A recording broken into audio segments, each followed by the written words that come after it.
premier championnat de cette ampleur pour Léo Boisvert, Thomas Mangano et Antoine Arnoux, respectivement laser 4.7 et laser radial. À cette occasion, ils découvriront les galettes bretonnes, mais également et surtout la douceur matinale de Bretagne avec son brumisateur naturel lors des pics de chaleur avoisinant parfois les 18 degrés. Bienvenue en Bretagne.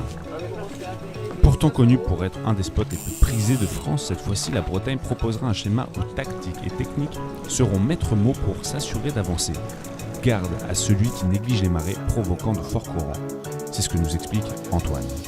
Toutes les manches étaient différentes, ça bougeait vachement, il n'y avait jamais le même vent. Il fallait vraiment regarder les pressions et toujours être dans la pression pour être devant.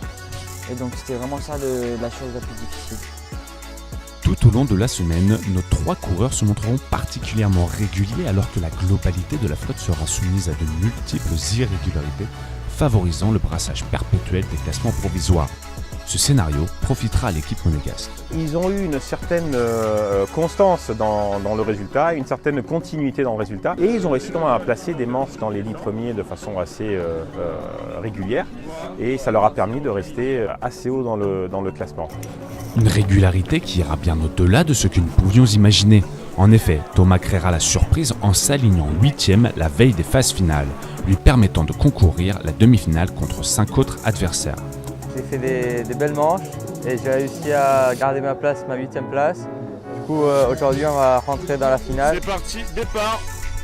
Thomas un peu en retrait. À l'issue de cette manche, une superbe 7e place lui sera attribuée. En début de championnat de France, nous n'espérions pas de grands résultats puisque l'objectif de s'y qualifier avait été validé. En revanche, le second objectif visant à se positionner dans le premier quart de la flotte du championnat pour ensuite espérer participer aux compétitions internationales n'a pas été tout à fait accompli. Thomas validera haut la main cet objectif en se classant 7e au classement général. Cependant, Antoine, 28e et Léo, 22e, s'en rapprochant, ne rempliront pas leur contrat.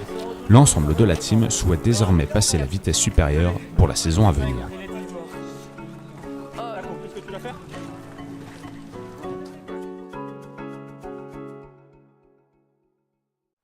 J'ai rattrapé une place. C'est un peu décevant, mais on fait ça avec le vent qu'on a. Même 7 au championnat de France, c'est pas mal. Je suis content de mon résultat et on va essayer à une prochaine.